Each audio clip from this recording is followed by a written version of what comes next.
Hey guys, I just wanted to reach out to you and let you know that Surewinder is still selling amazing products. Some of you guys have been dragging your feet for whatever reason. If your shoulder hurts, do not waste time. Pull the trigger. I just bought 4 or 5 of them, and we had 2 guys out. You know how much it cost me to pay for 2 guys being out with bad shoulders? We just pulled the trigger and we said, listen, everybody's going to have one on a truck. It's mandatory. You got to use it. Don't hesitate. Don't wait till your guys go down. It's going to cost you more. Buy a Surewinder. What is up, everybody? Ryan here with Torsion Talk Podcast, and we have a guest on today, and the lovely Tamara. Oh my God, I feel like it's been forever. It has been my a while. fault. Like just coordinating everything lately has been really hard, but it's really nice to have you on the podcast. I don't know. Someone was telling me the other day that what did they say? They said, when are you bringing Tamara back on the podcast? And I was like, bro, she's busy. I was like, what's the problem? And Was like, it my mom? No. They were like, it's so much better when she's on the podcast. I didn't know like whether to take that as like a shot to me or if it was like just high praise for you. That's hilarious. Or a little of both. So odds are 2 out of 3 of those include me. So maybe I'm just not the best host. I don't know. No, you're great. Out. Yeah. Thank you, Tamara. I appreciate you so much. My wife listens to all these now, which is like super cool. Shout out Stephanie and the kids in the car, because that's when she listens to it. Aww. They're probably not doing anything. So Evie and Asher, listen to your mom and pay attention. All right. So a couple announcements before we introduce our guest. We've closed the December training, but we have some other trainings coming up. Make sure you go to garagedooru.com, check out the sales training button. It'll take you to a form. On that form, there's a drop down with the dates available. And I think it's a 2-page form. So the second page has the pricing on it, whatever. If you have any questions, need anything, feel free to hit me up. Don't hesitate. And then we are about to announce, if we haven't already by the time this drops, a sign up for Mike McAllowitz to do a 45 minutes exclusive with us. If you don't know Mike McAllowitz, he's the author of Profit First. He's rolling out a new book on leadership. Right now, I'm all about leadership because as conceited as this may sound, or lazy, I either thought I had arrived in leadership because I had so much training, or I got complacent with leadership and I stopped developing as a leader. And there's consequences to both of those. And so now I'm full-fledged in working every day to improve my shortcomings, finding my blind spots, and being a better leader. And I'm not sure as business owners, we put enough focus and energy into that. So listen, the reason I bring all that up is he's going to be teaching us some steps on leadership through his book that he wrote and is going to be launching. By registering for the event, it's like $20. GDU members get it free, and you get a book. We'll drop ship it to your house, and we'll handle. You get on. We get to do Q&A with them. So do it. You're going to love it. And then lastly, don't forget GDU Summit. We should be live now. This is releasing Tuesday, beginning of December. We should be live with our sign up. It's going to be days before IDA Expo in Vegas. Listen, again, it's on leadership and culture. Day 1 is going to be in a conference room, like a ballroom at the Sahara, where most people are staying. Come in a few days early. Go to that. I'm going to be teaching all the things I'm learning. I think it's going to be eye-opening. It's definitely going to motivate you to be a better leader. We brought in Steve Smith. He is a killer. Not only is he one of our keynotes, but he is also spending a few days with us in person. So he's going to be available to you to answer questions, hanging out, doing fun stuff, all that. Day 2 is going to radically change the way you look at business. Day 2 is going to be a whole day at Zappos. We booked the whole freaking day at Zappos. So all of us are traveling to Zappos to do a culture tour. We're going to learn how they do business, what makes them different, how they maintain employees. They do some of the most radical, crazy things like pay people to leave after training. If they're willing to take the money and leave, they say they don't want them. Or how instead of having a goal of like 4 or 5 minutes of online purchase and get off the phone, stop being so transactional. Their goal is to have their customer service reps be on the phone more than 8 minutes. They're flipping KPIs on their heads and making a customer centric, employee centric business that is highly profitable and super successful. So, you want to get all the inside information on what they do and how they do it. We're going to be there all day learning, and you're going to get access that no one, to my knowledge, has ever had when it comes to Zappos. Like, I don't think anybody's done like a full day thing there. The guy that's going to be our guide and also kind of our keynote speaker is he moved up through the ranks. He actually got a job at Zappos as what do you call a barista? A barista, yeah. He was a freaking barista. Now he's head of culture. He used to come in and bring his guitar um and play music for people. And what's crazy is like they recognize him and how he brought a good spirit, and they wanted to reward him, so they promoted him. He kept getting promoted. Now he's head of culture. He's doing tours. He's doing public speaking. He's a keynote. Like, this dude's freaking awesome. I got to meet with him. Super happy guy. Gets it. Just gets it. You know what I'm saying? Mhm. So listen, I'm telling you, this was fundamentally rocked my world when I did the tour, like, I don't know, 10 years ago. Um, and if you go there and you do that and you hear me talk and you see my air and overhead doors business, you'll see how much of an impact it made, because I based a lot of decisions off of that. Um, so long story short, we have a guest today that I want to introduce you to. These people are hungry. They want to expand their growth into our industry. They're smart. I believe that no one has perfected the dispatch software industry for home services, and these guys have a great opportunity to do it. And I want to introduce you to Didi at Workiz. I have a bio. Let me just read this real quick. Didi is a growth hacker, inside sales expert, startup builder, and investor. After co-founding Sisense, did I pronounce that right? He now holds the position of CEO at Workiz. His commitment to field service management and the pursuit of excellence is the domain via Workiz's FSM software is matched only by his dedication to empowering and fortifying the Workiz team. I can tell you firsthand, just in my interactions with Workiz, they are going hard after the garage door industry, home services. They have definitely made a dent in the market share, and I'm pleased to introduce the CEO of Workiz, Didi. How are you? Hello there. How are you, Ryan? Doing well, man. Thank you for taking the time out of running your busy business and joining us here. I know GDU has partnered with you guys and is offering solutions to our GDU members, and we've been building this relationship for a little bit.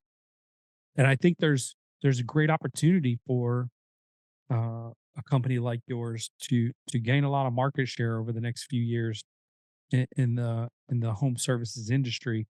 There's a lot of companies that I believe in charging what you're worth, but you can't charge a premium and deliver poor customer service. Mhm. And Just like garage doors. Just yeah, it always comes the same way. I mean, something missing in my bio. I was a service guy for a long time in LA, no way. and I do realize the relationships between the software world and the service world. There are so many similarities, and we do see a lot of service guys actually opening software shops and being very successful in it. Yeah. Well, I don't know how much you know about me, but I came from software and went into garage doors. And so Didn't I know was, that. yeah. Wow. So I was in the automotive industry for a while and then got recruited to which you may be familiar with, internet brands, because they're out of California. There's LA. I want to say, is that El Segundo? They're like across the street from LAX, I think. Yeah. Um and then after about a year and a half there, I got recruited to a software startup company called Contact at Once. And their primary focus was connecting consumers that would normally come to your website and leave to the business through the way of like instant chat and or text messaging. And they were very early.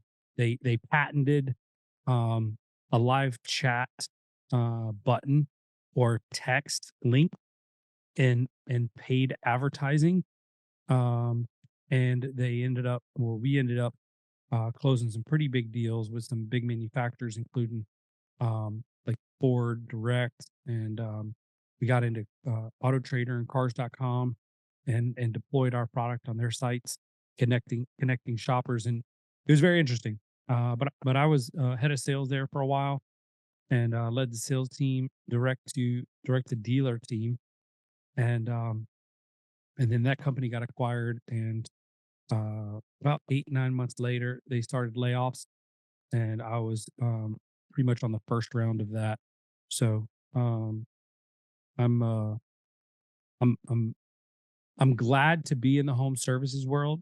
I think the people are sweet and love them to death. I do miss software a little bit, but the travel was brutal, Mhm. and I was away from home a lot, and I got a young family, so I'm trying to do a better job um, being active in my kids' lives. So I knew I couldn't do that in software. So here I am. It's funny I'm in that the you home say that, service. you know. The last sentence is like, uh, um, this is a bomb, right? You want to spend more time with your family, right? Mm. And it's funny, this is exactly what we want you to do as a software company. Because we were these guys. I mean, me and my partners, my partner was a very successful locksmith in San Diego. I was less successful, but still, we only wanted to get home and provide. You know, that's it. Get home early and provide, which in many cases contradicts. And we realized that very early stages in our professional lives, it's all about the admin work that we didn't like. Oh, I really like the service. I mean, the service is great. You just travel around and you fix stuff and you install stuff. But at the end of the day, I hated doing invoices and getting back to clients and asking them, how was my service, blah, blah, blah. Today, I love it, but I hated it back in the days. Yeah, So for sure. if you ask what is Workiz all about, getting you home earlier. This is what we do. And enjoying what you do, right? Because That's you the know, first thing. Yeah, always. we found a happy medium. I actually got while I was at the software company, I had left for a little while, and I had gotten recruited to a data company to sell data, um, automotive data to companies like Toyota and um, a bunch of others. Like KBB was our biggest competitor. Anyway, long story short, um, the hours were 9 to 5, Monday through Friday, or 8 to 4, or something like that. And I just remember, like, my wife was so happy. She was like, "Oh, it's going to be life changing for you." And then I would come home and I'd be grumpy all day. And she's like, "I thought that this was going to be what you needed, but honestly, I can tell this is making you miserable. So go do what you need to do, like whatever." And it was funny because, like, I think the day she told me that, I got a phone call from one of my the executives back at the software company, or somehow we got in a conversation, and the conversation came up about me going back, and they offered me, and I ended up going back. But um, that was that was a really that was a really weird thing. you think just working less hours might make you happy because you get to spend time with family, but it didn't. I needed to have purpose.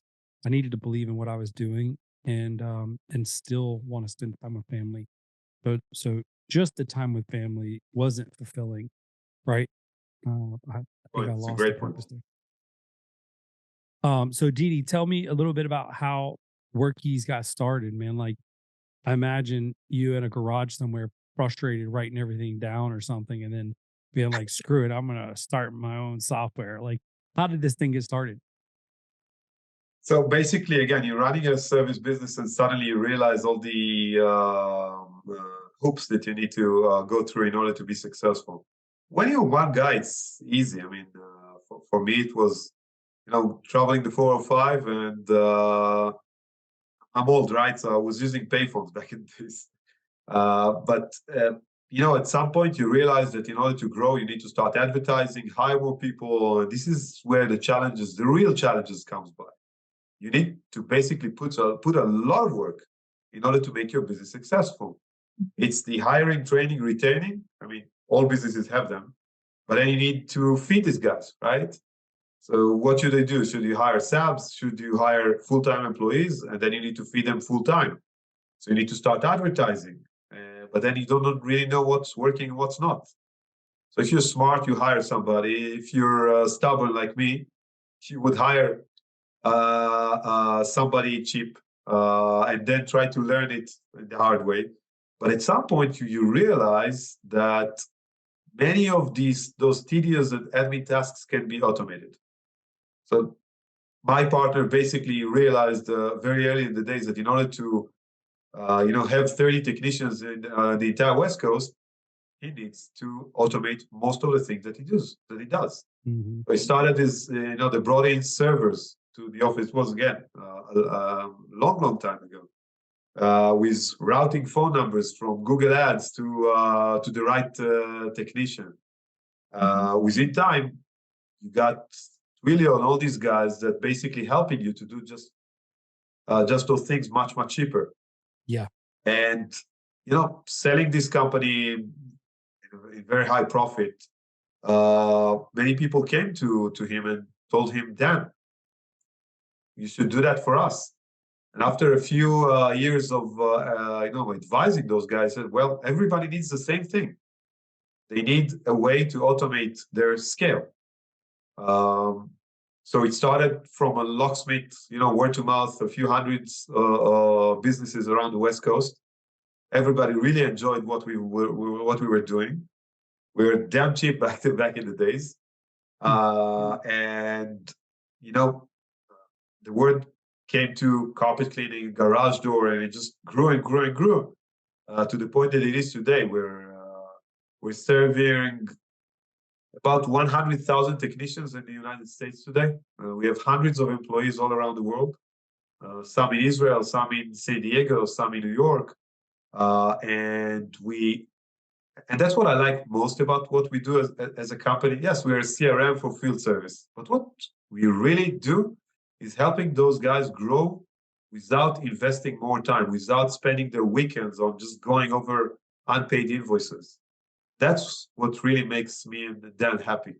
And the entire company is working very hard in order to achieve that basic thing. I mean, it's called growth without the hard work at the end of the day. Yeah. And I mean, coming from software, obviously, I feel like software is a great solution to minimize the amount of hours you work, reduce cost of overhead for additional employees, job responsibilities. Like, especially these days, like software is becoming more and more like automated, right? And what I found, and it's no secret, everybody knows that I use Service Titan. So but also everybody knows that I have some frustrations with it. Like, one thing that I think, and I guess everybody can charge what they want, right? But one thing that really, I think that there's a lot of products or services. Okay, let me just back up real quick. software companies do a really good job of one thing that home service companies don't do. And that is charging for the value received instead of what the actual cost of the product is.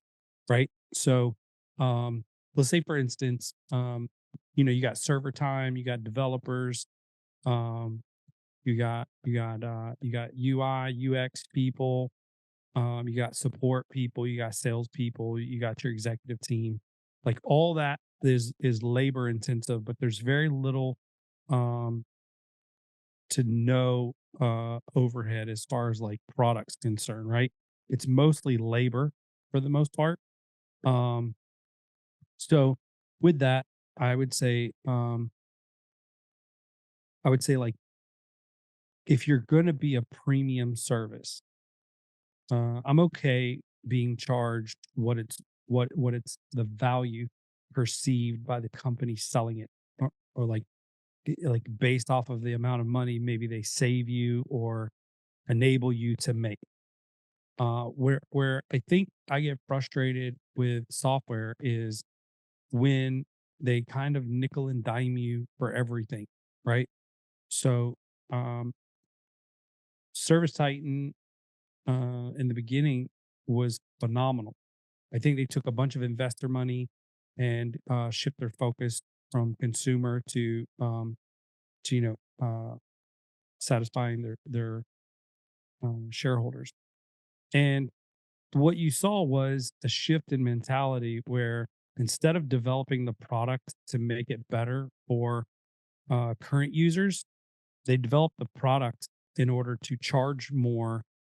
And these are items that were pretty basic in most like CRM systems outside of home services, but being charged dramatically more than they should, in my opinion, or an add-on product that should have been included. So I noticed you guys do packages. They seem to be fairly affordable, especially for smaller companies. It looks like you have like a grow with me type mentality. You can start on a small budget, and then as you Zero, grow, an actual zero. That's how you start. free We service. do believe, because I was that guy. I was one guy. I couldn't afford the software. Why would, when you start, it's like Google Calendar, it's free. There is a reason for it to be free, right? It helps you to manage. You don't really need a software that expensive just to run your very simple business, I guess. You build your client base, you build your expertise. You need the car, you need the equipment. You cannot work without it. You can work without a field service software.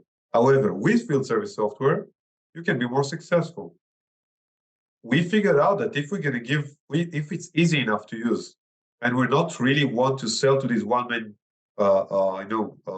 businesses, we might as well give it for free, because once they're going to get bigger, uh, I I do believe that they're going to stay with us. They're going to stick around, and this is exactly the case. We can afford having a lot of freemium customers when they're small. Once they get bigger, it's very obvious for them because they already see the value. And you're absolutely right. Just like in garage doors, by the way, just like in the locksmith business, you can charge whatever you want as long as you provide the value and you actually show that. And Right. value is not always the equipment that you install. It's actually the fact that you answer, excuse my French, the bloody phone. Answer Yeah. the bloody phone. Why? Because the customer expects that. People mainly in the software industry forget that this is what they need to do. Okay, I need to answer your phone call, because if I'm not going to do that, our average is like 4 minutes right now. This is between a phone call to an actual solution. You're going to miss a sale because you're in the field right now trying to, I don't know, do a buy now pay later, for instance, or Yeah. you're trying to transact with a credit card and it doesn't work. Maybe it's your problem, maybe it's the customer problem, but you need a handhold. And it happens so many times in a day because, we're at large scale. We know that we need to be there at the right moment. And once you do that, I don't know, a couple of $100 is really cheap for making this happen. So that's our point of view of the entire service industry. And we actually eat our own dog food. We believe that the customer rules. And if we deliver the best software, you deliver the best service to your customers. It's a win-win-win situation. Yeah, 100%. I agree with that. I think that that's a crazy thing that you do to offer free, because just knowing software and home service people, I imagine you guys offer support. Do you guys offer support for people that pay zero? It's, to be honest, no. But Okay. I was going to say, how do you pull that off? Hold on. Yeah. But if you're going to call, we're not going to be nitty-picky. We're just going to give you help. And again, the main reason is that you're in trouble right now. And if we're going to give you a hand right now, you'll never forget about it. So it's not a crazy overhead. That's why we're still doing that, even though it says only chat support. But again, as long as it's not a crazy overhead on the company, I mean, do well and well will come back to you. It's like basic karma.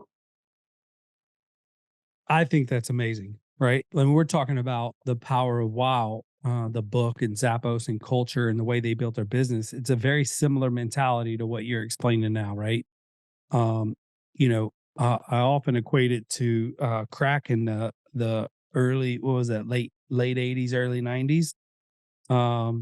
You give them a taste, get them hooked, and then they buy your product, right? You show them the value. Yeah. Many people don't realize, and we say, okay, a job can cost between $300 to a few thousands if you're in garage door. I mean, if it's installment or a fix, right? Yeah. Or service. Why would I pay, I don't know, a service titan costs a few $100 per license? Workiz, this is the entire package, the minimum package, right? Many people don't realize why they should even pay that for a piece of software that, I don't know, I can get invoice to go for free. Come on, let's face it, right? Mm-hmm. Once they realize that they can make a whole lot of money just by using a software, it makes sense. Okay, they will pay even more. Actually, most of our customers come by a year, 2 years later and said, you guys are too cheap for what you give us. Mm-hmm. I love to hear that. It doesn't mean that I'm going to increase pricing. It just means that you should always deliver more value than you're charging. I believe extent, to be honest. It should always be extent.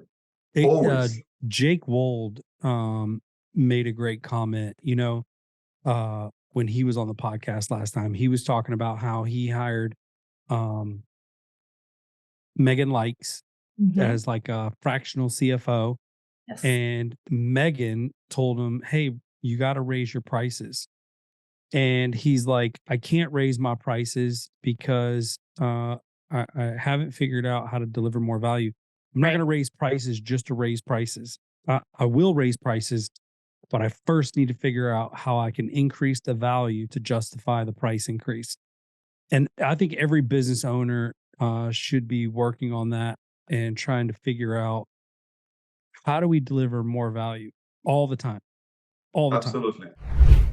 Somer USA and Somer Group want to thank you for an incredible year and the trust you put in them and their products. As you know, Somer places high value on relationships, education, customer service, innovation, and professionalism. And they are grateful to you for your part in the fostering and dissemination of these values. If there is any way Somer can support you in your journey, whether through their products, the values they hold to, or the knowledge Somer has gained through interaction with door dealers across the world, please reach out to the team at your convenience. They are here to serve you. Again, thank you from the entire Somer team. Check them out at somerusa.com. Tell them Ryan sent you. I'll give you an example. And again, it goes directly towards win-win-win situation. We always care about the end customer because, again, if the end customer is not going to be happy, you're not going to be in business very shortly. Okay, so we're trying to reduce this friction between a technician that loves to do their job but doesn't like people. Okay, it happens a lot. We introducing from time to time we introduce new features like the booking platform. Many people don't like to work with phone calls. Younger people just like to chat all day. But a booking platform can be, a nice to have on the website, but it can actually be a promoter for the website. It can be a promoter for your services. And if the company, what we do is work all day long just to create a better conversion rate for your website, and we manage to double your conversion rate just by placing our item in your website, we already made two impacts, okay? Customer is happy because they have a good experience of booking, and you just make more money. That's one way of looking at it. That's pure experience. This, by the way, it goes free in the freemium. You actually get that. You get online booking on the free option? Yeah, absolutely. Again, the main reason is Didi. It helps you grow. Once you grow, you're going to be with me. Yeah, no, I agree. That's crazy though, man. I think there is some hesitation from people because we have a marketing agency, so we always encourage add text, add chat, add everything, and add online booking, add call 24/7, like let people know you want to talk to them. But not everybody can pick up the phone. Maybe they got a screaming baby in the room and they can't do that. Maybe they can't chat because they can't sit by the computer and wait for you to respond for back and forth for 15-20 minutes. But online booking is great. Like it's so easy, but we get so much pushback from business owners. They're like, oh, I don't want people to have that much control over my schedule. Yes, you do. Like you literally do. And here's the thing about it too, right? Is that let's say they book it and it doesn't work for you. Maybe they're on the whole other side of town on a different side of your service area and there's no way you can make it. It's simple. You pick up the phone and you treat it like a lead gen. Mr. Smith, thank you for booking online. My name's Ryan. I'm the owner of Aaron Overhead Doors. I just wanted to call and thank you and also let you know that I although the appointment did show available on my website, we're on the complete opposite side of town and there's no way we're going to be able to make it today. However, what I'd like to do for you is I'm going to waive the service fee if you allow us to come tomorrow between this time and this time for the inconvenience. How does that work for you? And then get them hooked, get them scheduled, and go out there and do your job. And I think I love it. Absolutely love it. Handling that. But so many business owners are too concerned about what if they book and I can't make it, or what if they book and this and that. Don't worry about it. It's really, I look at it more like a lead gen tool than I do an actually booking tool personally.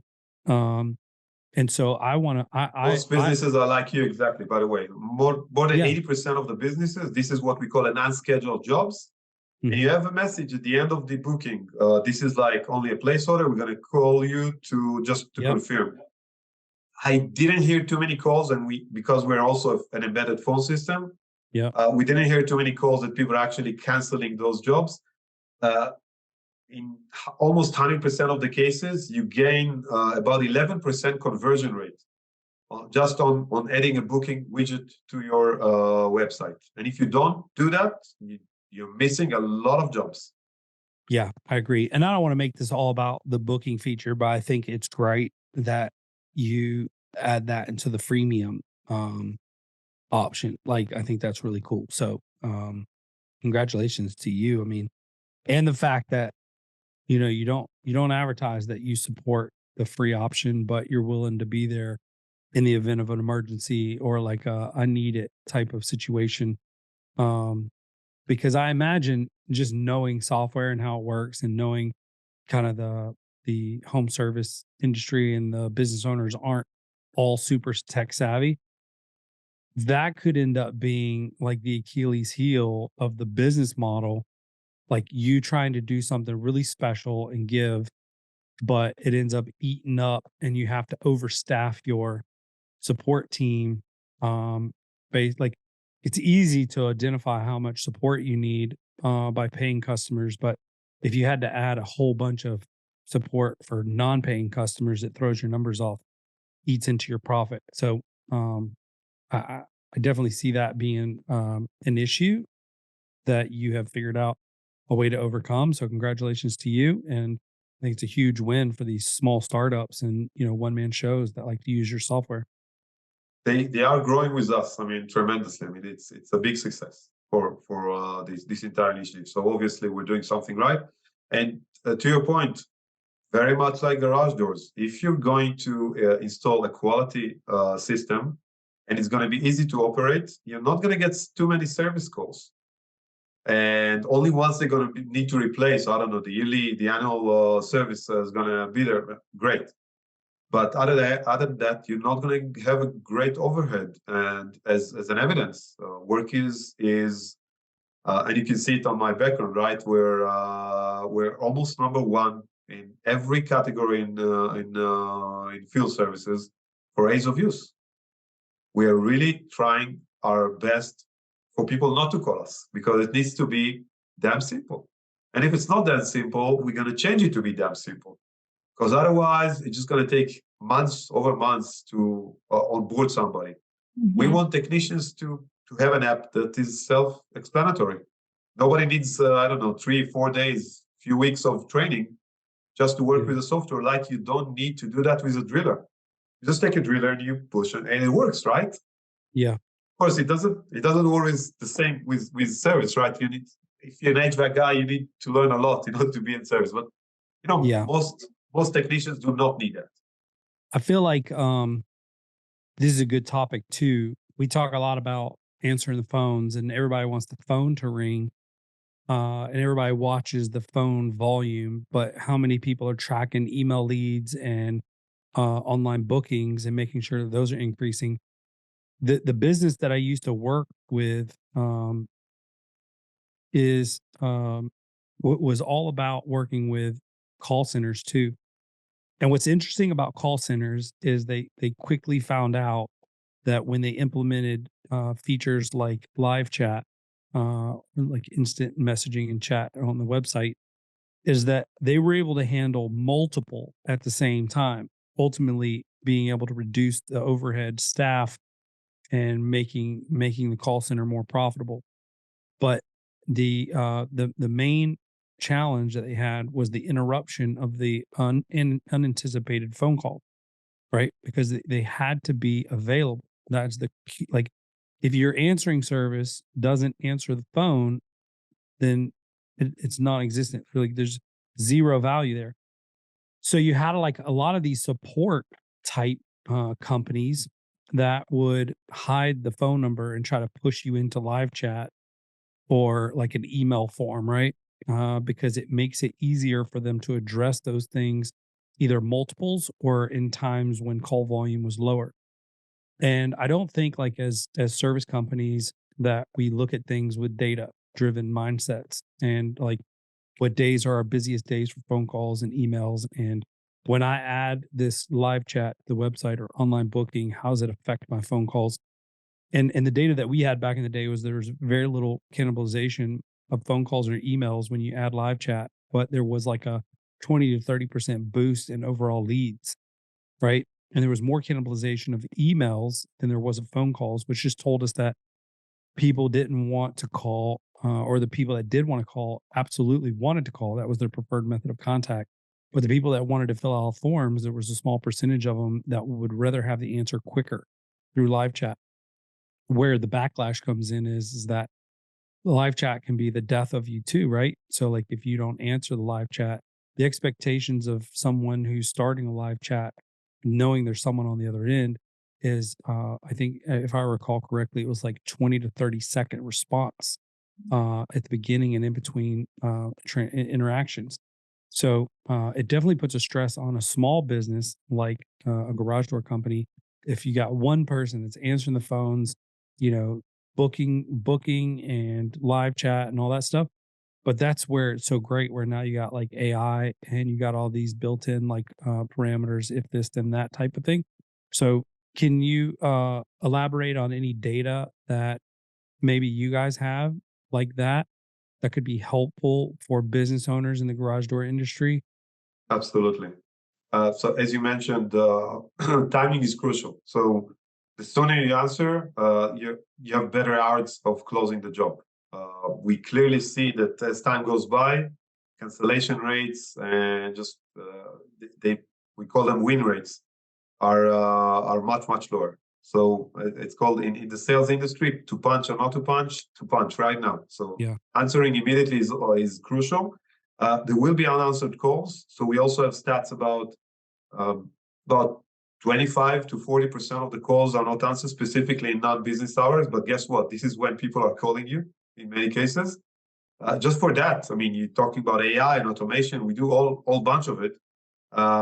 But it can be solved with a simple automation. Our Workiz Automation Center, one of the most successful automations are when a call is missed, send the client a booking link. Why do we do that? Because it's better if you didn't answer to have the other side have the ability to book you, right? That's so freaking smart, dude. It works well and it's simple. It works well and it's simple. We have holy cow. We have tons of these automations. Didi, stop right there, bro. Pump the brakes. Pump the freaking brakes. What percentage of people click that link and book from a missed call? Most of them. No. They just call the business. Why do you call a business? Whether to sell them. So when you say most, that's greater than 50%. Do you have the official number? Or I can get it. I can get it to you. I don't have it in front of me right now, but most of them will click and book. I want it. Dude, that's freaking brilliant. That's freaking brilliant. I love that idea. Now, if it's a landline, which maybe you should be shot for having a landline anyway, but if it was a landline, maybe they're at work, right? They won't get that. But if it's received on the other end, I could see how that would be valuable. And okay, next question.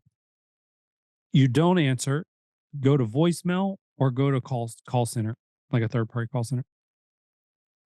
It really depends on the business. Some of the businesses that we work with are emergency-based. Many of them are garage doors. Emergency, if you don't answer the phone, they're going to call somebody else. Okay, so you need to know what you're doing best. If it's installations or more, commercial, that's fine. People will wait for you. So emergencies, definitely go to call centers. Any other business that is more of relationship-based, definitely go to voicemail. What we do, by the way, again, people are keeping. We have tens of thousands of voicemails every week. I mean, it's big. We are a phone system. We're an embedded phone system, not like other vendors out there that are using third parties. This is what we do. We have also US patents on it. That's why I have all the data, by the way.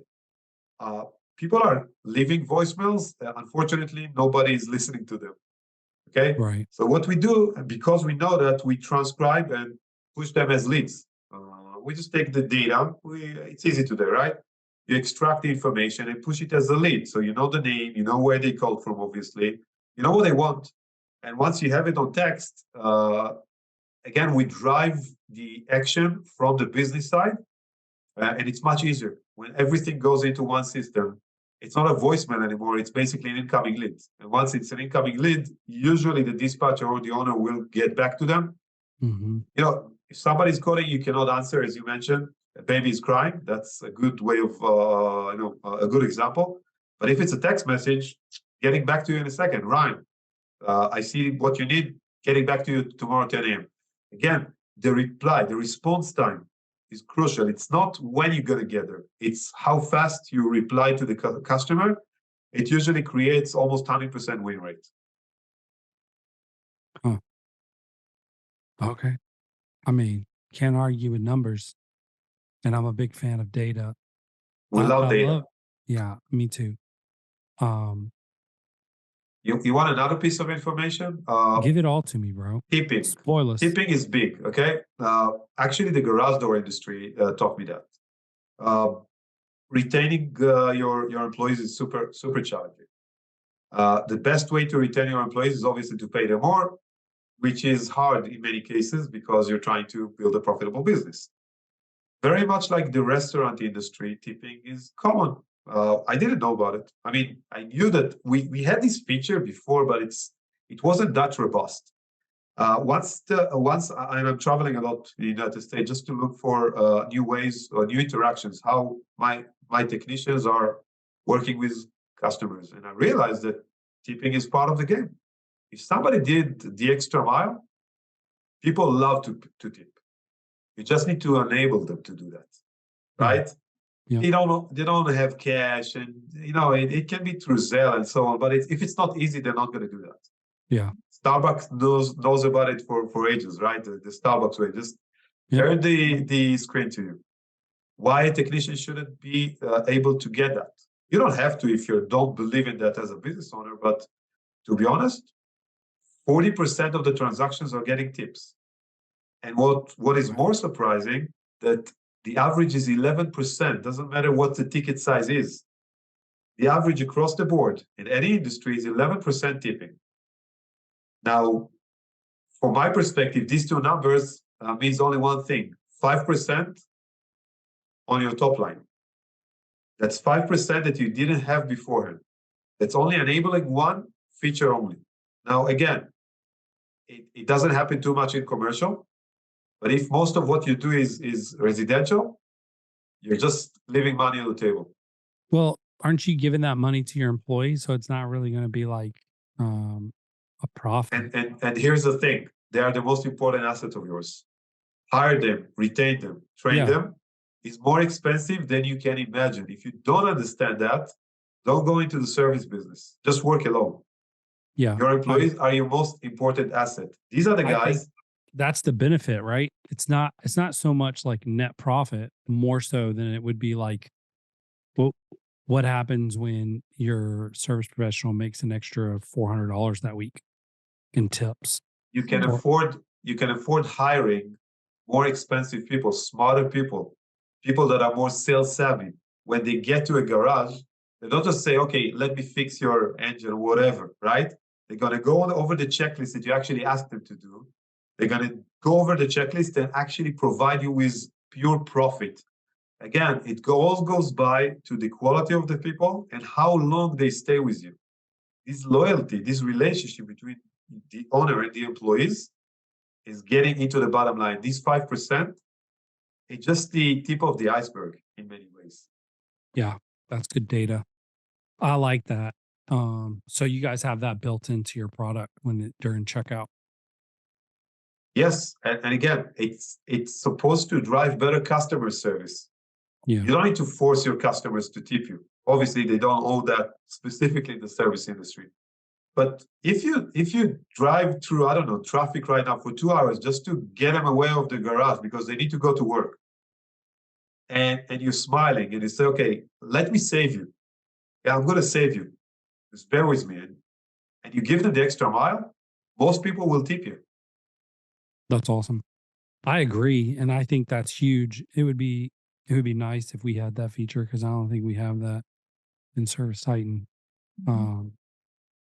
I think that it would definitely, like, if my installers and my service people got tipped and made a couple $100 every week, that would be, and I'm sure, like, I do know they get tips, but it's more of them like pulling cash out of their pocket and giving them what they've got, rather than just adding it to the card and making it easy like restaurants do. I think it's really smart of you. So employee retention, employee reduction, because you're automating a bunch of systems and processes. So reducing office staff, which is fixed income and hard costs to the bottom line, but enabling and making better for field people. So we're heading in the right direction here. Absolutely. I like it.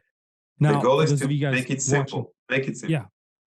For those of you guys watching on YouTube, my man Didi here has some awards there. Can you walk us through some of these awards that you have on your screen? Yes, absolutely. I mean, we're having them for the last 4 years, so it's getting old for me. But again, this is what I wake up every morning for. It's called the quadrants, or basically it's all bunch of field service companies fighting for the attention of good reviews, very much like a field service company. In Google G2, there are many vendors out there. Most of them are through Gartner, which is the most prestigious, I guess, analyst company in the world. The goal is to send customers over there and to ask them to give an honest review of the company. We do have bad reviews, not just good reviews. I think any business have them. Mm-hmm. But if from hundreds of reviews at every platform out there, you get 4.5 and above. And most of the reviews are praising you for being simple and easy to use. You're probably onto something. Every aspect of these reviews are super important for us. And bad reviews, we read them, I read them, and just to be better. Okay, this is how you get good reviews. You confront with the bad ones, you listen to the good ones, and you call the client and ask, how can I get better? How can I get better? How can I fix that? And if you take a risk and make it an opportunity in field service business or in the software business, again, it's exactly the same. Every risk is an opportunity. Of reviews, what do happy customers say they love most about Workiz? They love the partnership most than anything. I think that our customer success and support teams are really wanting to help, because again, you have your own processes. Not all software is born the same, and they are not fit exactly to your process. We really try to solve the problem for you and to give you best practices all over the place. That's the first thing I would say that is great about us. And again, this is what people will say. Days of use, you just plug in, and after 40 minutes, probably most of it is syncing with QuickBooks Online. You have all your data, and you can just start working. So before you go too far down this road, what is you said we all have bad reviews, right? What is something that people wish was different with Workiz that maybe you're working on, or maybe a common complaint or whatever? Like, can't all be good, right? So absolutely, software is not perfect. Can you give us one thing that maybe you guys could do better, or that customers have common complaints on? It's usually going to be down to more features. We just introduced service plans, but we didn't have them for a long time, so people were complaining about them. Again, I'm not sure if you guys are using them, but in general, we see that goes from the HVAC plumbing industry to the garage door industry. Many garage door companies are basically offering subscriptions. Okay? Give me $100 and I'm going to visit your garage door, oil it for 4 times a year. Okay, it's going to save you a whole bunch of money. Well, that's a free money for you. So we introduced it, and now it's not a problem anymore. Multi-day jobs, that's stuff. Again, anything that goes from an installation perspective or larger projects, we're not the best software to do that at this point. In the next few quarters, we're probably going to introduce that. Again, most of our clients are doing emergency services, some commercial. So that's where our bread and butter. As we go, we're going to add more and more features, but it's always going to be on the sake of ease of use. If it's not going to be easy to use, we're not going to release that. And yes, people are complaining that why can't you be like Service Titan? I said, okay, I don't want to be Service Titan. I don't think that we're even fighting for the same crowds. I do believe that some businesses must have Service Titan or Salesforce or Workiz, but most businesses are just paying too much, to be honest. Paying too much and getting too little. As long as I can, balance the value for the price that I'm asking, I think that we have a great offering for most businesses, most growing businesses in the United States. Yeah. Well, this has been a great podcast. I think you've dropped some nuggets and things that I'm going to shut this off and get started on, put it in the pipeline to get working on. That is simple ideas, but just, I think in time like this, we need to execute on everything that we can to convert as much as we can. So I really appreciate you coming on the show. Is there anything that you want to share with the audience before we close it out? Absolutely. We're getting into the holiday season. It's like the low season for most businesses, except for maybe snow removal. Don't give up on this season. It's your time to shine. Invest in software, invest in advertising, invest in your employees, and get through the hard times much, much stronger. if you just sit home and take a very long vacation, don't expect to be successful next year. Part of it is having a field service software, of course. Part of it is just investing in yourself. You mentioned it on your own. I mean, read books, go to trainings. Guys, this is the only way to succeed. Yeah, I agree. Got to invest in yourself. Didi, thank you so much for coming on the show. We really appreciate it. I know my listeners really appreciate it because there's definitely some nuggets to take away and implement. And so certainly can't implement them all in one day, but put them on your project list and plan these out and prioritize. And if you're interested in setting up an account with Workiz, it's pretty simple. You just go to, it's workiz.com, right? W-O-R-K-I-Z. WORKIZ.com. And just sign up for the free version. Check it out. See if you like it. Navigate around. And, is there anything else that you wanted to share? Any special promotions or sign-ups or anything that you can share with them? Right now, we're running, obviously, the November craze, Black Friday and so on. So obviously, we have special promotion for you all. If you since this isn't going to be released until Tuesday, which is almost a week from now, could you offer a special discount code for 2 days just for our listeners? Absolutely. Just say I came from Ryan Lucia podcast, and we're going to take care of it. Boom. There you go. Thank you, Didi, for doing that. We really appreciate it. And guys, if you're listening to the podcast and you're interested in signing up for a paid version of Workiz, make sure you reach out to them. He'll notify his staff that if you mention Torsion Talk Podcast or Ryan Lucia, although you don't need a discount for the free version, you can go do that right now. So make sure you check it out. If you're not happy with your current provider and looking for one that's hungry to serve our industry, check out Workiz, WORKIZ.com. Thank you. Perfect, guys. Thank you very much.